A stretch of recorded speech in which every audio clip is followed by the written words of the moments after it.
yang terhormat Ibu Kepala Sekolah SD Negeri 1 Megasakti, yang terhormat Bapak Ibu Guru Wali kelas 1 sampai kelas 6 yang saya hormati. Tak lupa pula puji syukur kehadiran Allah Subhanahu wa Ta'ala, yang mana pada kesempatan hari ini kita masih diberikan kesempatan sehingga bisa menghadiri undangan saya dalam rangka aksi nyata modul 1.4 tentang budaya positif. Salawat seiring salam selalu senantiasa saya sanjungkan kepada junjungan kita Nabi besar Muhammad SAW, yang membawa kita sampai detik ini menjadi umatnya yang lebih baik ke depannya.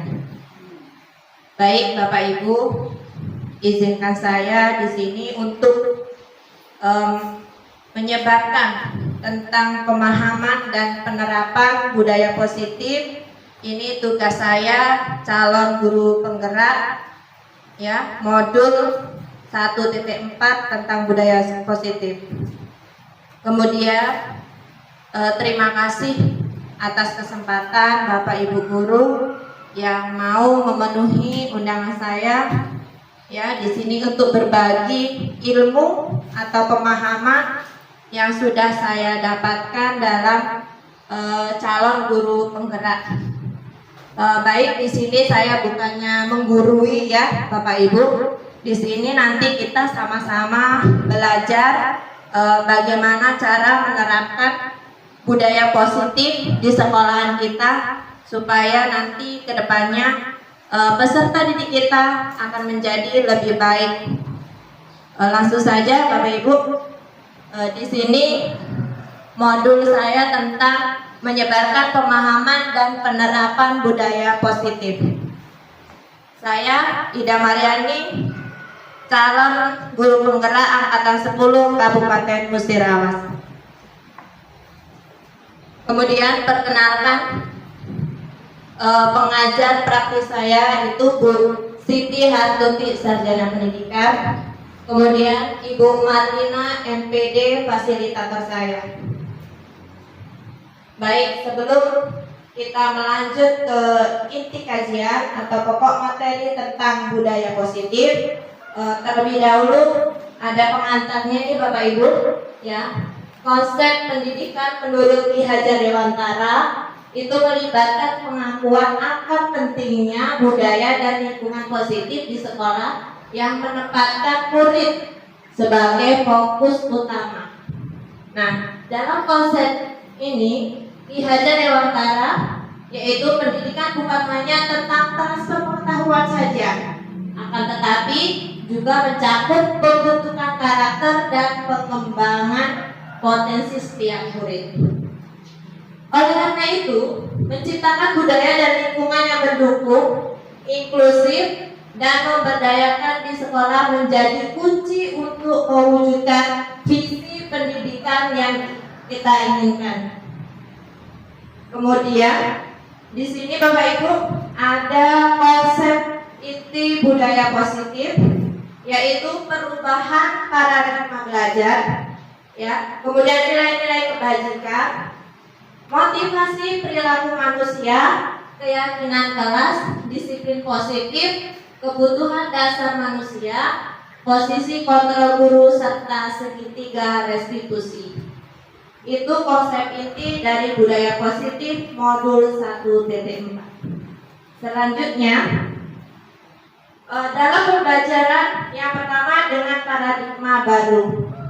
Di sini Bapak Ibu penjelasannya atau konsepnya yaitu pembelajaran dengan paradigma baru itu merupakan pembelajaran yang dirancang berdasarkan prinsip pembelajaran berdiferensiasi, sehingga para peserta didik belajar sesuai dengan kebutuhan berdasarkan tahap berkembang sesuai profil pelajar Pancasila. Selanjutnya, perubahan paradigma. Di sini saya buat suatu kegiatan. Contohnya kepalan tangan.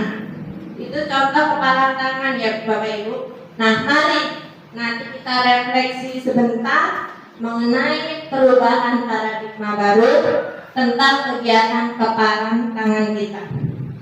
Konsepnya yang pertama yaitu ada A dan B, Anda dan teman Anda.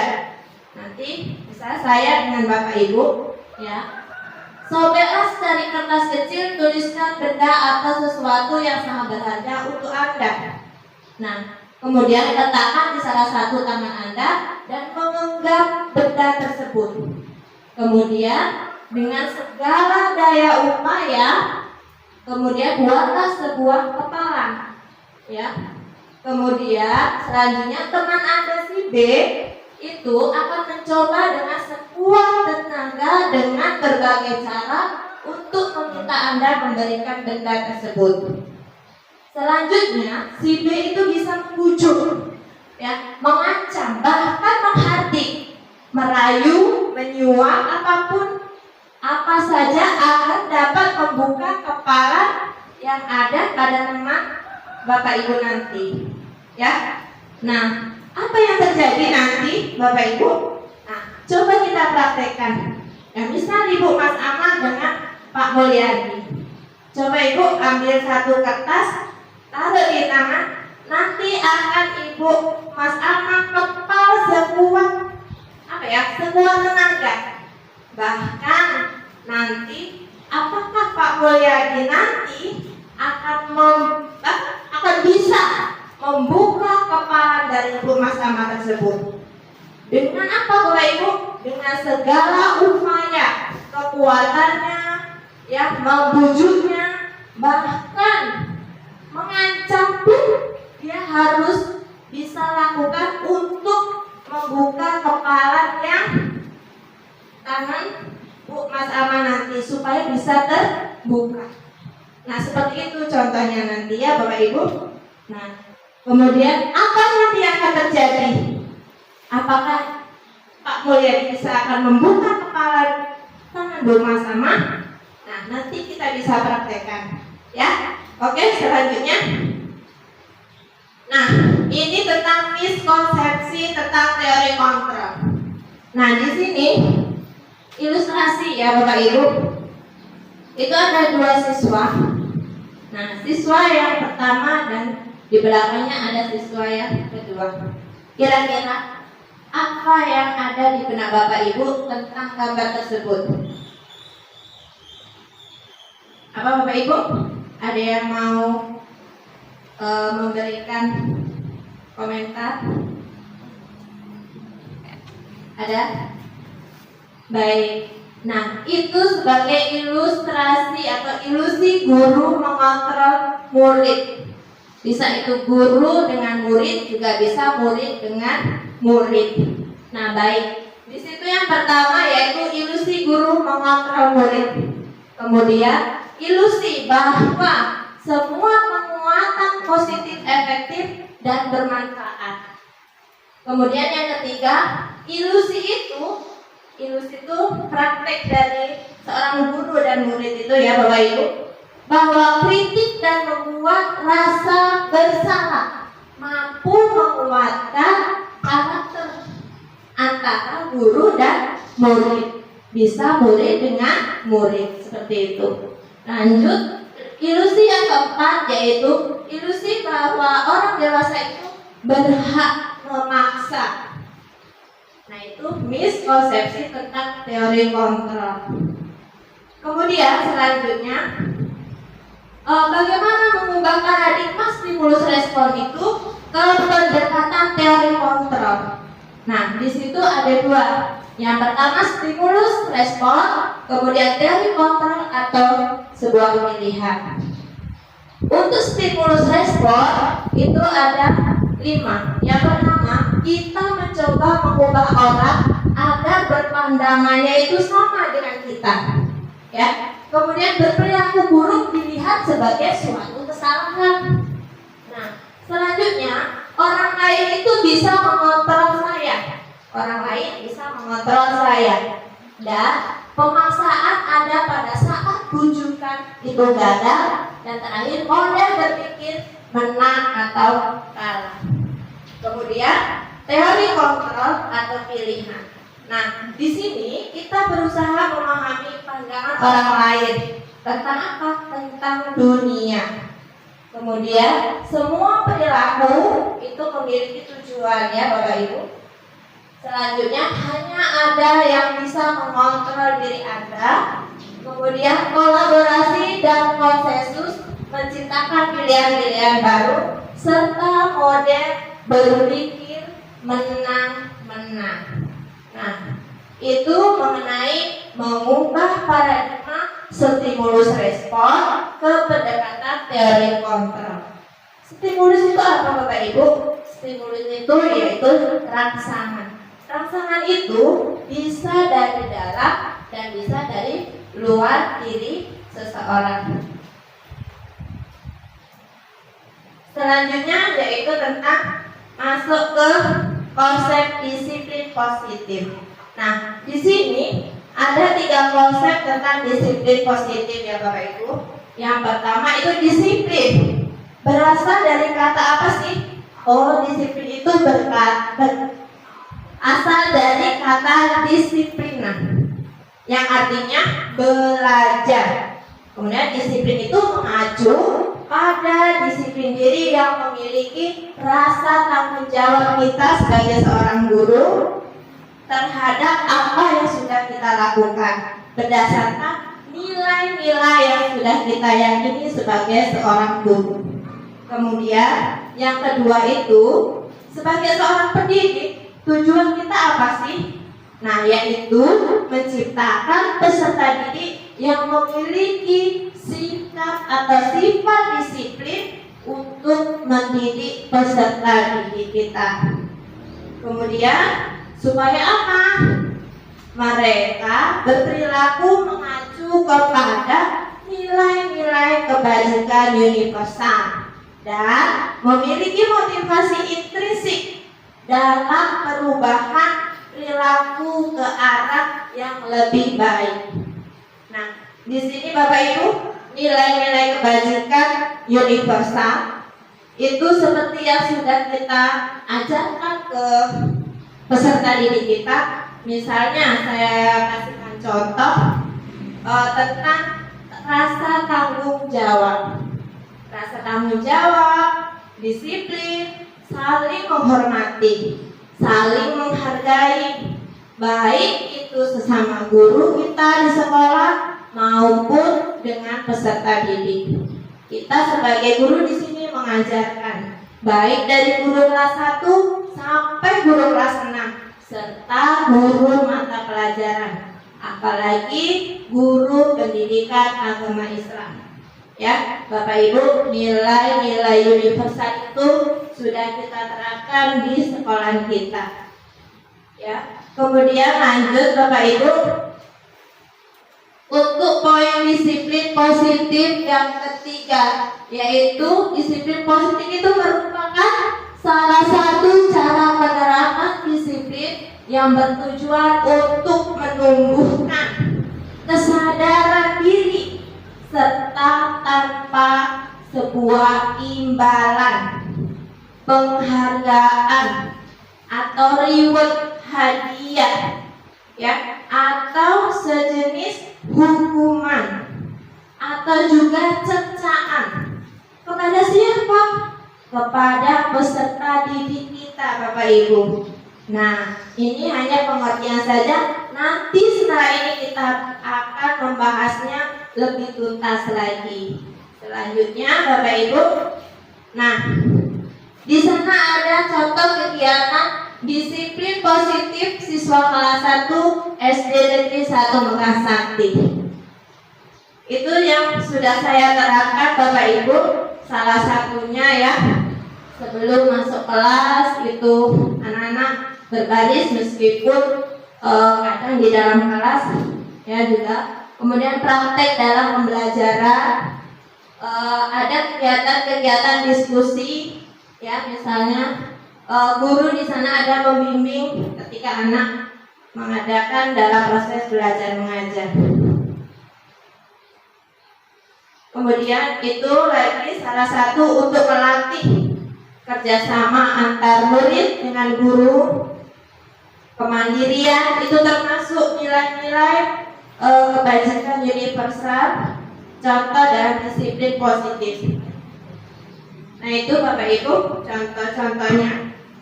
Lanjut, berdasarkan contoh yang sudah saya lakukan ke peserta didik siswa kelas 1 Bapak Ibu, di sini ada nilai-nilai kebajikan yang sudah saya utarakan tadi, yaitu nilai-nilai apa saja sih yang disepakati bersama, lepas dari suku, bangsa, agama, bahasa maupun latar belakang kita masing-masing. Ya, contoh nilai kebajikan atau institusi organisasi.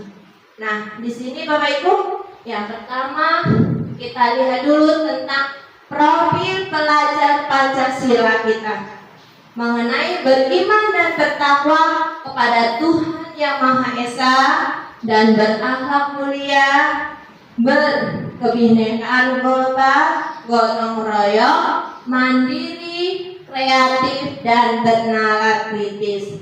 Ya, Bapak Ibu. Kemudian menurut IBO Primary Years Program atau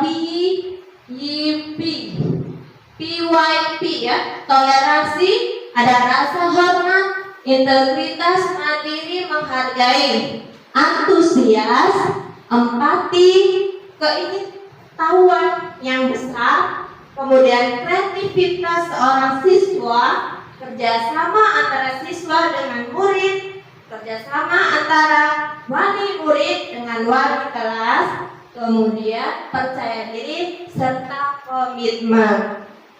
Kemudian yang ketiga yaitu keterampilan hidup atau istilah lain yang kita sebut dengan life skill, yaitu dapat dipercaya, lurus hati, kemudian pendengar yang aktif, tidak merendahkan orang lain, dan memberikan yang terbaik dari diri kita.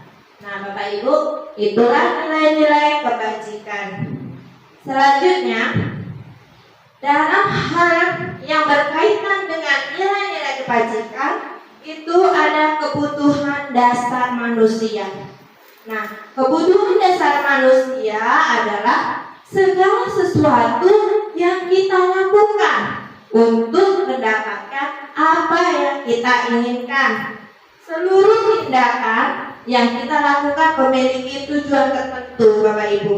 Dengan semua usaha terbaik yang kita lakukan adalah dalam rangka agar kebutuhan dasar kita terpenuhi dengan baik.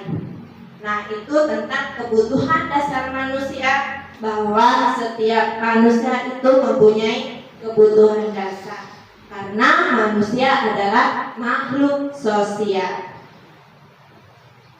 Nah, di sini Bapak Ibu, saya perkenalkan ya pengetahuan dan pemahaman atau berbagi ilmu tentang 5 kebutuhan dasar manusia. Yang pertama itu bertahan hidup. Nah, bertahan hidup ini seperti apa Bapak Ibu? Ada apa saja? Tentu kita sebagai manusia butuh makan, ya, butuh tempat tinggal, butuh pakaian. Nah, seperti itu. Kemudian kesehatan, keamanan, hiburan, butuh tidak Bapak Ibu? Butuh. Termasuk bertahan hidup. Iya. Selanjutnya yaitu kebutuhan dasar manusia yang kedua, kasih sayang dan rasa terima kasih. Ini harus ada di hati kita masing-masing ya Bapak Ibu. Rasa kasih sayang, baik itu kepada keluarga tercinta kita di rumah, kemudian dengan keluarga kita di sekolah, Bapak, Ibu guru, kepala sekolah, dan semua warga sekolah. Kemudian ada rasa kasih sayang kepada peserta didik kita dari kelas 1 sampai kelas 6. Nah, itu rasa kasih sayang dan rasa diterima.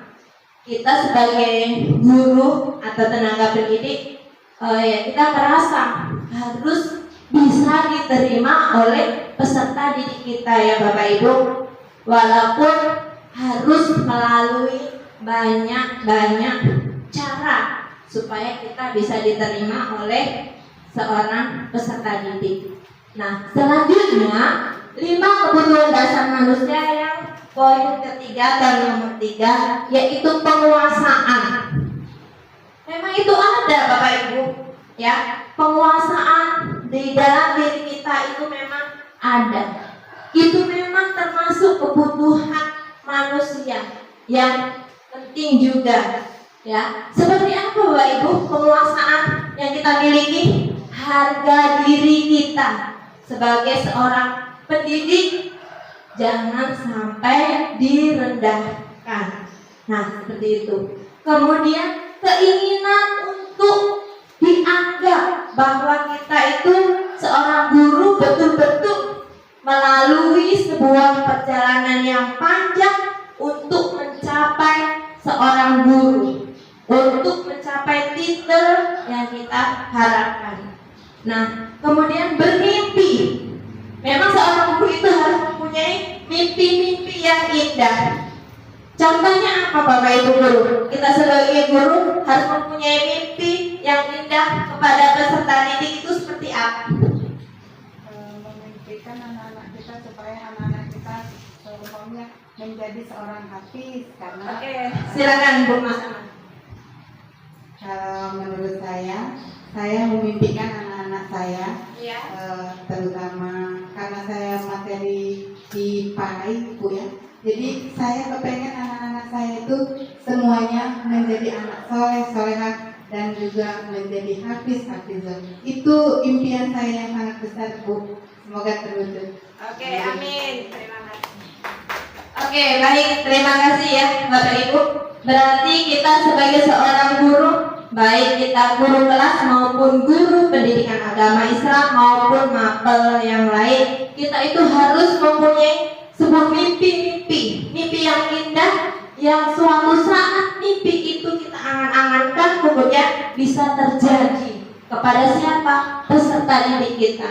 Jika peserta didik kita berhasil, kita juga yang mempunyai rasa bangga terhadap diri kita sendiri sebagai seorang guru, karena kita dalam mendidiknya sudah berhasil. Kemudian itu kita mampu mencoba hal-hal baru. Nah, jadi Bapak Ibu guru, mari kita semua sebagai tenaga pendidik dan seorang guru, kita coba hal-hal baru yang dalam segi positif. Kita coba, tentunya kita tidak bisa. Misalkan contoh A tidak bisa, contoh B tidak bisa. Kita gali sama-sama, kita coba hal-hal baru dalam segi pendidikan harus kita coba. Jangan sampai kita sebagai tenaga pendidik ketinggalan oleh hal-hal yang baru yang kita tidak tahu, kita tinggalkan. Kita jangan sampai berhenti di situ. Kita belajar. Sebagai seorang guru, kita berharap juga Bapak Ibu jangan berhenti sampai di sini saja. Kita sebagai seorang guru harus tetap juga belajar. Jangan menyuruh siswanya saja untuk belajar, tapi kita harus tetap belajar. Karena pendidikan sekarang itu beda dengan pendidikan zaman dulu. Sekarang sudah zamannya IT atau teknologi. Kalau kita sampai ketinggalan, maka kita akan merugi. Makanya Bapak Ibu, kita harus tetap sama-sama semangat. Selanjutnya yaitu kita harus mengendalikan arah diri kita. Nah, dari segala macam tadi yang kebebasan tadi ya Bapak Ibu, itu kita harus mempunyai rasa di dalam diri kita untuk mengendalikan diri kita. Jangan sampai kita sebagai seorang pendidik kebablasan dalam mendidik, ya, karena kita sekarang tahu Bapak Ibu, undang-undang ya tentang perlindungan anak itu sudah ada. Jadi kita dalam mendidik anak sekarang kedepannya perlu kehati-hatian, perlu ada pengendalian diri kita dalam hati supaya tidak kebablasan dalam hal positif untuk mendidik anak kita. Oke, selanjutnya yaitu kebutuhan dasar kesenangan. Yang terakhir, kesenangan. Kesenangan ini Bapak Ibu yang kita tunggu-tunggu. Apakah dari kelima itu kesenangan yang termasuk kebutuhan dasar yang mencukupi? Nah, kita lihat apa saja sih kebutuhan dasar yang kelima, yaitu kesenangan. Tentang bermain, humor, bercanda ria, ya, kemudian tertawa dan antusiasme. Nah, di sini kita sebagai seorang guru yang bermain dengan siapa? Bisa di sini kalau bermain dengan peserta didik, dengan bapak ibu guru, ya, tapi dalam hal yang positif sebagai ciri khas seorang guru. Kemudian humor dengan peserta didik, baik itu dengan semua warga di sekolah kita. Nah, kemudian antusiasme dan tertawa. Antusias berarti kalau melihat sesuatu itu kita harus mempunyai antusias, berkeinginan tinggi, ya Bapak Ibu di sini. Nah, itulah Bapak Ibu semua 5 kebutuhan dasar manusia. Selanjutnya, motivasi perilaku manusia. Nah, di sini Bapak Ibu yang sudah saya singgung dari awal tadi, motivasi yang ada dalam diri manusia itu namanya intrinsik. Nah, kemudian kalau motivasi di luar diri kita itu namanya ekstrinsik. Nah, apa sih ya keterkaitan tentang motivasi perilaku manusia itu? Kita lihat Bapak Ibu, untuk menghindari ketidaknyamanan atau hukuman, kemudian untuk mendapatkan imbalan atau penghargaan dari orang lain, kemudian yang ketiga, untuk menjadi orang yang mereka inginkan dan menghargai diri sendiri dengan nilai-nilai yang mereka percaya. Nah, dari ketiga poin itu, ya, ada nilai motivasi ekstrinsik, kemudian ke motivasi intrinsik. Yang paling bawah itulah motivasi intrinsik, yang mana pada untuk menjadikan mereka mempunyai keinginan yang datangnya dari dalam diri kita sendiri atau diri orang lain. Nah, kemudian inilah Bapak Ibu, ada poin hukuman, konsekuensi, dan restitusi. Ya, yang sudah saya singgung dari awal tadi mengenai hukuman. Kita lihat sama-sama. Hukuman itu tidak berencana atau tiba-tiba. Ya, murid tidak tahu apa yang akan terjadi atau tidak dilibatkan. Kemudian bersifat satu arah dan berupa fisik atau psikis hukuman. Nah, di sini Bapak Ibu, kita sebagai seorang guru, apalagi kurikulum Merdeka mengacu pada profil pelajar Pancasila.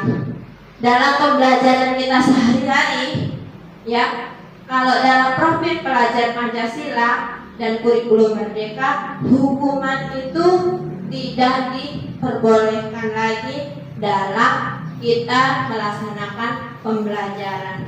Karena apa? Itu suatu perbuatan tidak direncana oleh siswa, tapi kepada murid, ya.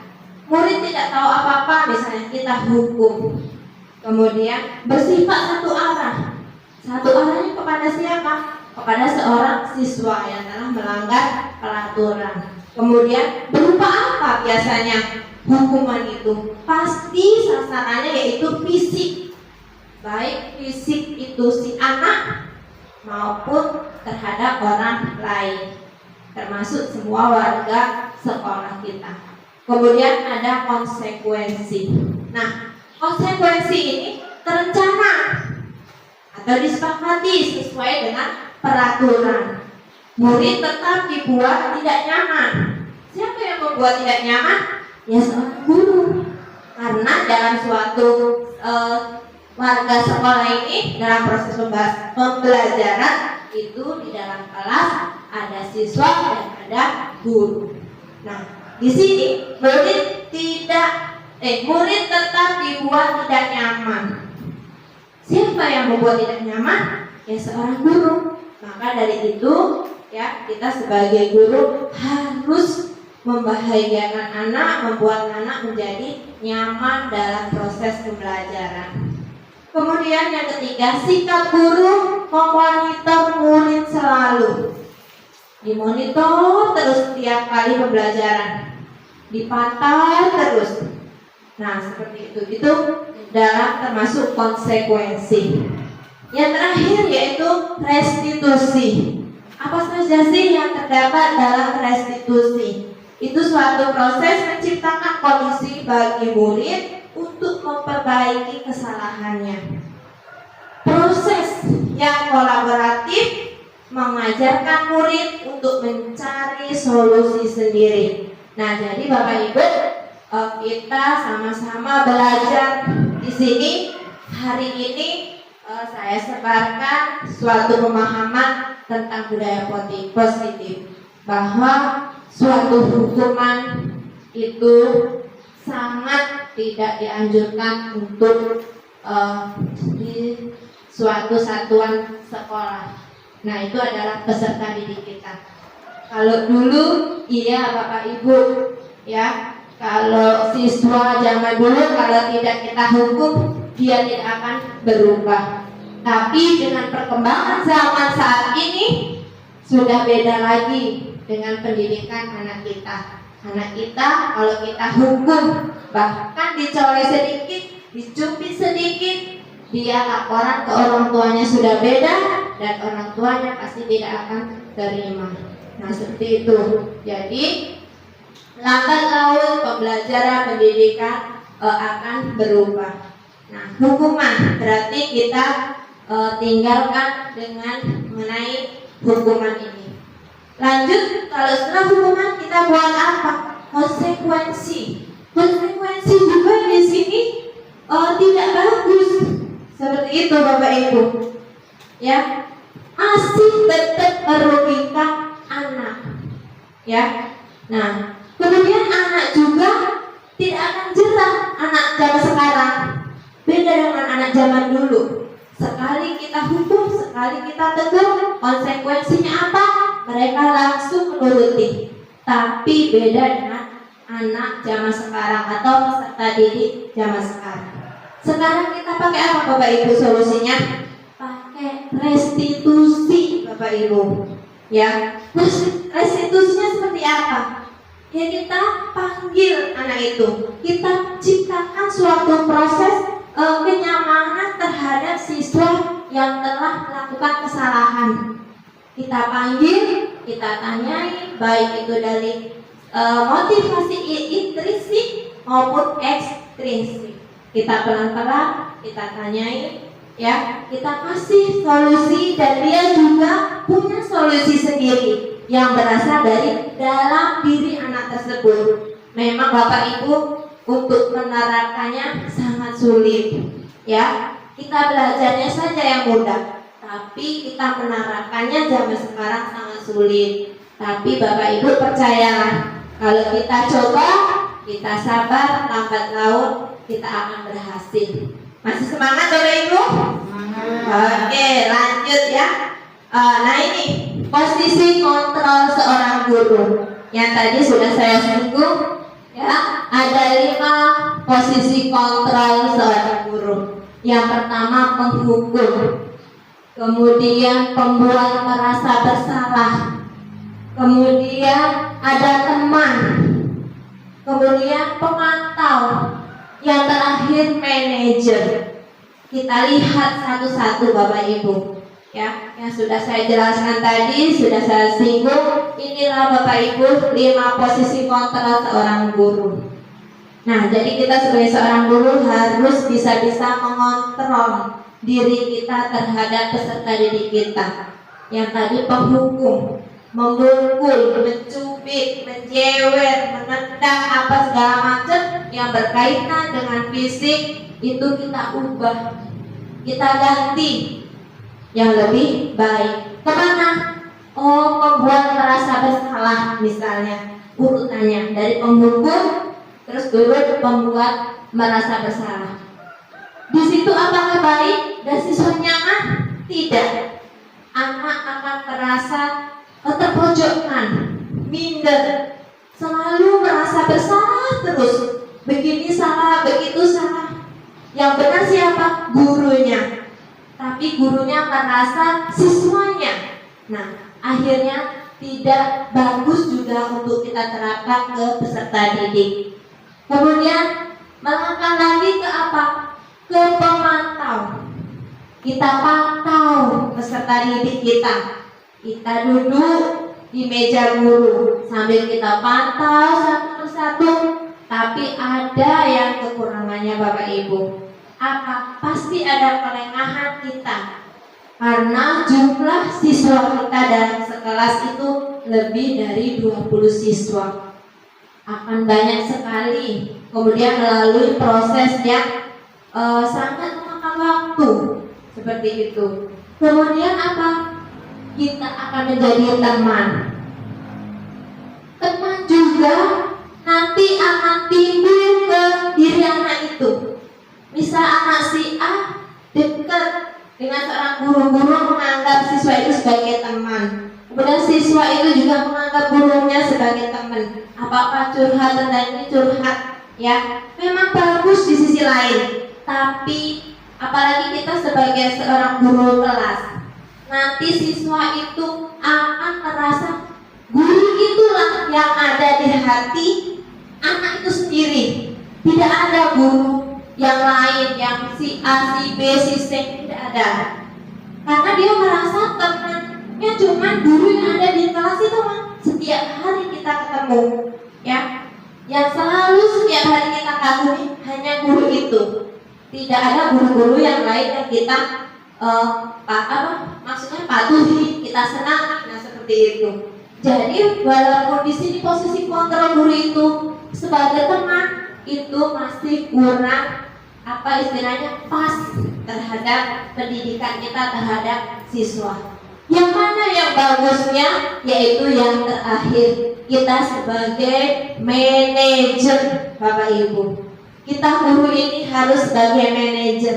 Nah, disinilah letak kenyamanan antara seorang guru dengan seorang murid. Ya, dari 5 posisi kontrol tersebut, yang posisi manajerlah hasil kesimpulan pendekatan kita terhadap murid menjadi lebih nyaman, menjadi lebih tenang, dan pembelajaran di kelas akan tercapai. Nah, itu Bapak Ibu guru 5 posisi kontrol. Kemudian di sini Bapak Ibu ada contoh penerapan 5 posisi kontrol. Saya berikan contoh. Satu contoh, siswa tidak memakai atribut lengkap saat upacara bendera. Nah, posisi kontrol apa yang kita akan berikan? Saya kasih contoh penghukum. Hormat pada bendera selama 1 jam. Silakan. Nah, jadi hormat selama 1 jam. Kita hukum siswa kita. Itu sebagai penghukum. Ya, kalau sebagai pembuat rasa bersalah gimana Bapak Ibu solusinya? Berapa kali kita tanyain? Berapa kali Bapak Ibu sudah memberitahumu bahwa kamu itu selalu mengecewakan Bapak Ibu guru? Nah, kata-kata kita seperti itu. Itu sebagai pembuat rasa bersalah. Akhirnya apa? Sebagai seorang siswa akan merunduk, ya, dia merasa bersalah. Akhirnya permasalahan tersebut tidak akan selesai Bapak Ibu. Ya. Nah, kemudian ini penyelesaian seorang guru sebagai seorang teman. Kasus tadi, ya, kasusnya masih sama tadi. Siswa tidak memakai atribut lengkap saat upacara bendera. Ini sering ya kita lakukan. Kita sebagai teman, bagaimana cara kita? Ayo dong, kita bujuk lagi, kita panggil anak itu. Ayo dong, ikuti aturan sekolah. Tolong bantu Bapak Ibu ya, sekali ini saja. Ya, sudah tidak apa-apa. Lain kali jangan sampai berbuat seperti itu lagi ya. Itu kita sebagai teman terhadap murid. Tapi pada hari itu saja Bapak Ibu, besok Senin depan masih diulangi lagi. Betul tidak Bapak Ibu? Iya, seperti itu. Saya membuat konsep ini kadang berpikir, oh ternyata benar konsep ini. Ki Hajar Dewantara itu benar konsepnya. Nah jadi saya mikir, berarti cara seperti ini kurang pas, kurang baik ya. Nah itu sebagai teman, katanya sebagai teman itu enak. Ternyata ada yang gak enaknya kata-kata itu. Pasti besoknya diulangi lagi. Itu antara guru dengan murid. Kemudian sebagai pemantau, kita guru ini sebagai pemantau Bapak Ibu, apa ucapan atau kata-kata yang bisa kita utarakan ke peserta didik? Kamu sudah melanggar peraturan sekolah. Pakai kata-kata atau tunjuk jari misalnya, itu sudah apa ya, merasa anak itu tidak istilahnya tertekan ya Bapak Ibu. Kamu itu sudah melanggar peraturan sekolah. Kamu tahu konsekuensinya. Pasti kita sambil seperti ini Bapak Ibu ya. Setelah upacara, kamu beli atribut ke koperasi dan jangan diulangi lagi. Itu pasti contoh kata-kata yang kita utarakan. Itu sebagai apa? Pemantau. Masih saja kurang pas, akan membuat siswa itu merasa gimana ya, kalau tidak ditegur dia akan ulang lagi. Nah seperti itu. Kalau tidak dipantau, tidak diperhatikan, dia akan mengulang lagi. Nah akan istilahnya apa ya, kecanduan kalau tidak ditegur, diperhatikan hanya satu orang saja. Nah seperti itu. Nah yang terakhir Bapak Ibu, kita sebagai manajer. Nah sebagai manajer lah, apa yang kata-kata yang kita bisa ucapkan ke peserta didik kita yang bermasalah. Nah seperti ini contohnya. Apakah kamu tahu kesalahan kamu? Dengan pertanyaan itu siswa akan menjawab. Dia akan berpikir, bagaimana bu guru itu bertanya seperti itu, bagaimana saya akan menjawabnya? Pasti dengan kata-kata yang ada yang timbul dari diri siswa itu sendiri. Ya, secara tidak langsung dia akan jujur. Timbul dari hati dia sendiri ya, bukan pengaruh dari ekstrinsik, luar, bukan, dari dalam diri. Kira-kira bagaimana kamu memperbaiki kesalahan kamu? Dengan kata-kata itu, otomatis siswa kita tersebut akan merasa termotivasi dalam diri kita sendiri, dalam diri siswa sendiri itu Bapak Ibu. Ya, berarti kesimpulan di sini dalam kasus tersebut kita harus apa istilahnya ya, menerapkan supaya siswi peserta didik kita itu mempunyai motivasi yang timbul dalam diri siswa itu sendiri. Ya, kemudian lebih bagus lagi kita tambahi dari luarnya, yaitu motivasi ekstrinsik, yaitu dengan motivasi dari seorang guru. Itulah Bapak Ibu 5 posisi kontrol ya. Nanti kita akan pelajari lebih lanjut ke depannya. Nah, disinilah posisi kontrol. Apakah aku? Coba Bapak Ibu berenung di sini. Posisi kontrol apakah aku di sini? Berpikir, saya kecewa sekali dengan kamu. Nah, itu kira-kira posisi kontrol apa? Penghukum, teman, merasa bersalah, manajer, pemantau. Merasa bersalah. Iya, merasa bersalah. Nah, selanjutnya posisi kontrol apakah aku? Jika ada kata-kata seperti ini Bapak Ibu, kamu tidak pernah mendapat nilai jika tidak mengerjakan tugas.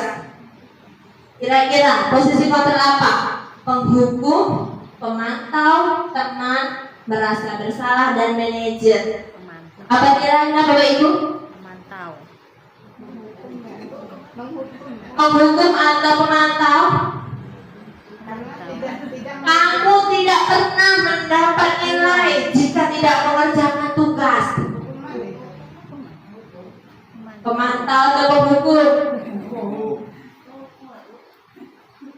Apakah di situ dia dihukum? Tidak. Kalau dihukum itu sudah saya katakan tadi melalui fisik. Iya. Jadi pemantau atau pemukul Bapak Ibu? Iya, pemantau. Ya, pemantau di sini. Karena hanya sekedar ucapan, kamu tidak pernah mendapat nilai jika tidak mengerjakan tugas. Karena apa? Tugasnya itu yang koreksi guru, yang nilai guru. Ya berarti dipantau dari segi nilai. Selanjutnya, nah inilah tentang keyakinan kelas. Mengapa keyakinan kelas? Mengapa bukan peraturan kelas, Bapak Ibu? Oke, di sini mungkin ada yang berpendapat, kenapa harus keyakinan kelas? Ya, mengapa bukan peraturan kelas? Coba kita berpikir sejenak saat ini. Ya, kira-kira yang selama ini kita terapkan di sekolah itu keyakinan kelas atau peraturan kelas, Bapak Ibu? Peraturan. Iya, ya, peraturan kelas. Ya, baik, sama-sama nanti kita belajar di sini. Yang benar kita belajar tentang keyakinan kelas atau peraturan kelas yang perlu kita buat di dalam kelas kita. Kuncinya mudah, Bapak Ibu. Cirinya mudah. Kita buat peraturan kelas dan keyakinan kelas sangat mudah kita bedakan. Kalau peraturan kelas itu bentuk kalimatnya negatif. Kalau keyakinan kelas itu bentuk kalimatnya positif. Contohnya seperti apa, Bapak Ibu? Peraturan kelas, contohnya jangan terlambat datang sekolah. Seperti itu. Jangan buang sampah sembarangan. Itu peraturan kelas. Kalau keyakinan kelas kita buat dari kebalikan ya peraturan. Tadi yang pertama, jangan datang terlambat. Keyakinan kelasnya apa, Bapak Ibu? Coba apa? Ada yang tahu? Iya, bagus. Kata Bu Masma, keyakinan kelasnya yaitu datang tepat waktu. Nah, jadi kita mulai, harapan saya kita sama-sama belajar ya Bapak Ibu. Nanti tahun ajaran baru kita buat, kita terapkan seperti itu. Peraturan kelas kita ubah jadi keyakinan kelas di dalam kelas kita supaya anak-anak kita nyaman. Tadi jangan datang terlambat, kita hilangkan jadi datang tepat waktu. Kemudian yang kedua, jangan buang sampah sembarangan, kita ganti dengan Buanglah sampah pada tempatnya. iya, buang sampah pada tempatnya. Nah, itu contoh dari keyakinan kelas dan bedanya dari peraturan kelas. Kalau peraturan kelas, saya ingatkan lagi, bentuk kalimatnya positif. Kalau keyakinan kelas, bentuk kalimatnya negatif, supaya diingat dengan siswa itu selalu negatif. Oke, peraturan kelas itu bentuk kalimatnya negatif. Kalau keyakinan kelas bentuk kalimatnya positif. Karena apa alasannya? Supaya kalau sudah kita buat bersama-sama dengan siswa, siswa akan mencerna. Oh, berarti kita harus selalu datang tepat waktu. Kita harus membuang sampah pada tempatnya. Seperti itu ya Bapak Ibu. Baik, di sini ada pembentukan keyakinan kelas. Itu apa saja sih? Oke, kita lihat. Itu ada 6 poin. Yang pertama, keyakinan kelas itu bentuknya harus bersifat abstrak. Ya. Kemudian berupa pernyataan universal. Dibuat dalam pernyataan positif. Sedikit saja agar mudah diingat, tidak usah banyak-banyak, apalagi untuk tingkat sekolah dasar. Ya, kata-katanya yang sangat sederhana dan sedikit saja, tidak usah banyak-banyak. Kemudian sesuai dengan kondisi kelas dan sekolah sehingga murid mudah diterapkan. Jadi sesuaikan dengan kondisi sekolah kita. Kalau SD ya kondisinya seperti apa, SMP seperti apa, SMA itu contohnya seperti apa. Sesuaikan dengan kondisi. Kemudian selanjutnya semua warga sekolah atau warga kelas dilibatkan saat membuat keyakinan kelas.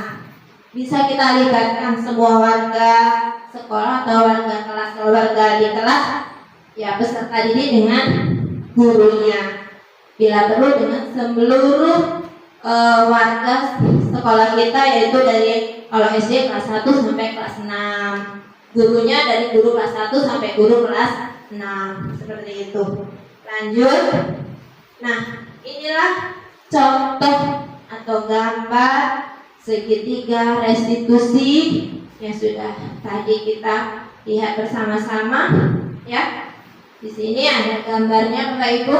Ya, segitiga restitusi itu suatu proses dialog yang dijalankan oleh guru agar dapat menghasilkan murid yang mandiri dan bertanggung jawab. Ya, ini contoh segitiga restitusi apa saja yang ada, kemudian yang akan kita lakukan dalam segitiga restitusi. Itu ada 3 poin yang perlu kita lakukan dalam segitiga restitusi, ya. Yang pertama itu menstabilkan identitas, kemudian validasi tindakan yang salah, yang ketiga menanyakan keyakinan. Nah, tadi makanya kita harus membuat keyakinan kelas, ya Bapak Ibu. Baik, selanjutnya inilah pengertian dari menstabilkan identitas atau konsep dari menstabilkan identitas, ya. Berdasarkan prinsip membuat kesalahan adalah bagian dari proses suatu perjalanan. Nah, apa saja kira-kira ucapan atau kalimat yang perlu kita sampaikan ke peserta didik kita dalam posisi menstabilkan identitas? Yang pertama, berbuat salah itu wajar Bapak Ibu. Selama ini memang kita sebagai guru ya tidak akan sempurna. Kita pasti pernah berbuat salah. Berbuat salah itu wajar pada konsep menstabilkan identitas. Kemudian tidak ada manusia yang sempurna. Ibu bapak juga pernah kan melakukan itu? Pernah. Jujur saja pernah ya Bapak Ibu, kita pernah melakukan salah, kita merasa kita ini sebagai manusia yang tidak sempurna, itulah identitas kita. Kemudian Bapak Ibu tidak mau mencari siapa yang salah, tapi Bapak Ibu ingin mencari solusi dari permasalahan tersebut. Kemudian kita juga berhak merasa seperti itu. Selanjutnya, validasi tindakan yang salah. Inilah Bapak Ibu konsepnya validasi tindakan yang salah. Berdasarkan prinsip setiap perilaku berupaya memenuhi suatu kebutuhan tertentu. Apa saja misalnya? Ya, kamu pasti punya, atau kita semuanya itu pasti punya alasan mengapa melakukan hal itu. Pada suatu permasalahan kita tahu apa yang harus kita lakukan. Padahal kita itu bisa melakukan yang lebih buruk dari ini ya, misalnya suatu permasalahan itu. Tapi kita juga patut bangga karena telah melindungi sesuatu yang penting, membuat kamu merasa misalnya nyaman, tenang, bahkan bisa menjadi gelisah atau was-was. Kemudian yang terakhir, kita juga bisa melakukan sesuatu yang penting bagimu. Nah, itu kalimat itu bisa kita ucapkan ke diri kita, bisa ke peserta didik dalam menyelesaikan suatu permasalahan. Selanjutnya yaitu menanyakan keyakinan. Nah, di sini konsepnya berdasarkan prinsip teori kontrol bahwa pada dasarnya kita termotivasi secara intrinsik. Apa saja? Apa keyakinan kelas itu? Nilai-nilai apa yang telah disepakati bersama? Seperti apa gambaran sebuah kelas yang ideal menurut kamu? Kemudian kamu ingin menjadi orang yang seperti apa? Itulah kata-kata kita ketika kita menemui peserta didik kita yang ada masalah. Kita selesaikan dengan kata-kata seperti itu ya Bapak Ibu. Nah, itu tentang menanyakan keyakinan supaya anak itu lebih jelas. Yang terakhir yaitu penutup itu. Nah, dalam hal ini dalam penerapan program disiplin positif hendaknya guru itu memiliki standar kepribadian profesional dan sosial yang baik, di mana guru mampu merefleksikan dirinya dalam posisi kontrol saat ini. Bagaimana perjalanan dirinya sebagai ambong. Ambong itu istilah lainnya manajer, ya, yang menuntun murid-muridnya menjadi insan yang mandiri, merdeka dan bertanggung jawab. Itu saya ambil konsepnya dari Standar Nasional Pendidikan. Jadi itu Bapak Ibu kesimpulannya ya dalam budaya positif, bahwasanya kita sebagai seorang guru dalam hal ini kita dituntut untuk menjadi seorang manajer. Itulah penyampaian saya Bapak Ibu tentang aksi nyata modul 1.4 budaya positif yang sudah saya sampaikan. Ya, terima kasih. Mungkin sampai di sini dalam kesempatan ini saya sangat mohon maaf kepada Bapak Ibu guru semua telah meluangkan waktu, ya, pekerjaan lain yang ditinggalkan demi untuk jadi pembagi ilmu dari saya. Saya mohon maaf dan kepada Allah saya mohon ampun. Saya akhiri. Wassalamualaikum warahmatullahi wabarakatuh.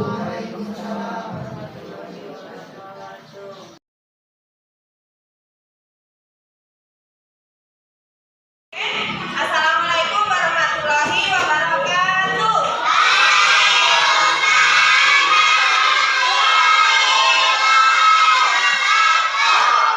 Baik semua anak-anak kelas 1 masih semangat? Kelas 1 hebat. Gimana?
Jangan Ril.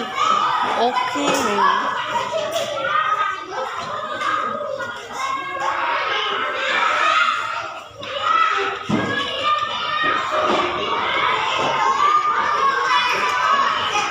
Kalau tak begini.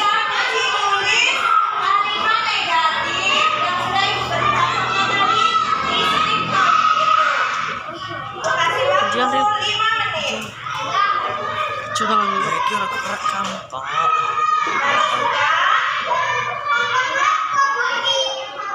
Ya, kalau sudah apa? Nah, silakan tulis di sini. Ini di sini ya. Ada yang sudah? Rampung. Lo. Barisan sini. Lo. Sudah siapa? Lo. Nempel ya? Ada lagi dari sini. Sini dulu. Yang penting. Nempel di sini. Oke.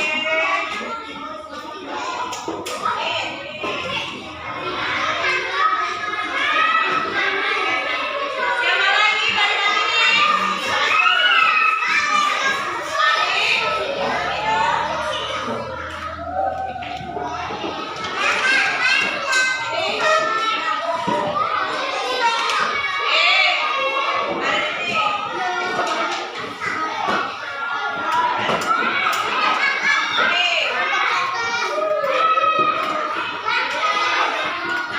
Ayo sini lagi. Yang sebelah sini. Urutan. Ril. Pak, kok sini.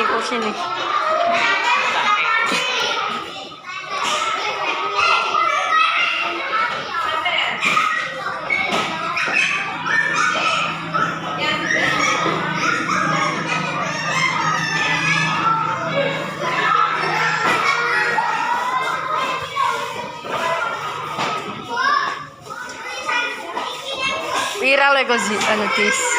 Beko viral wego. Kayak ini hadis dong ini. Jatuh.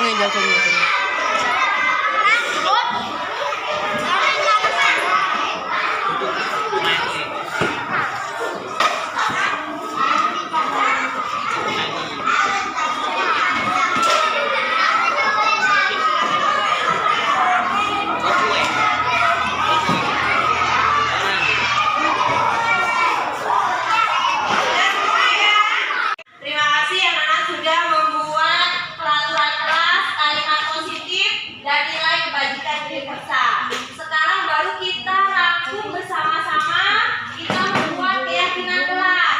Nah, kita tempel ya, kita cari di sini. Nah, ini cari. Berdoa sesudah belajar.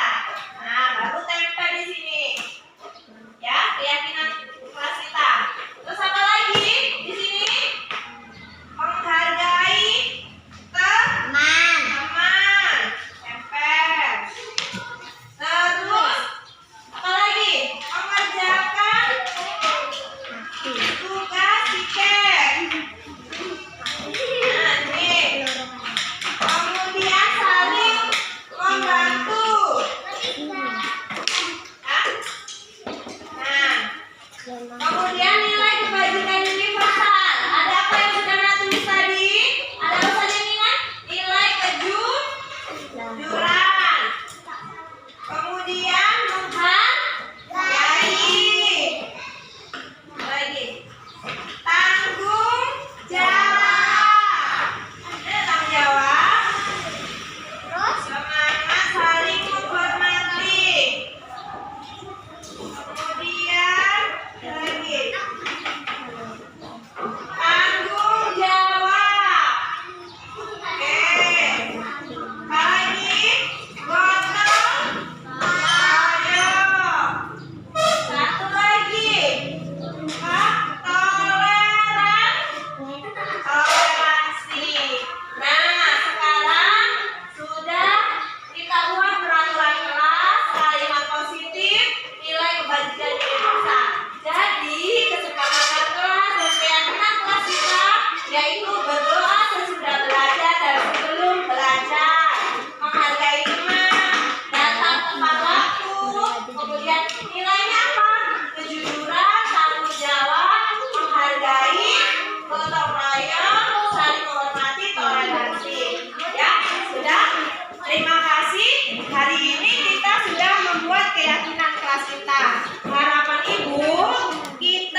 Koneta, kelas 1 SD Negeri 1 Mekang Sakti.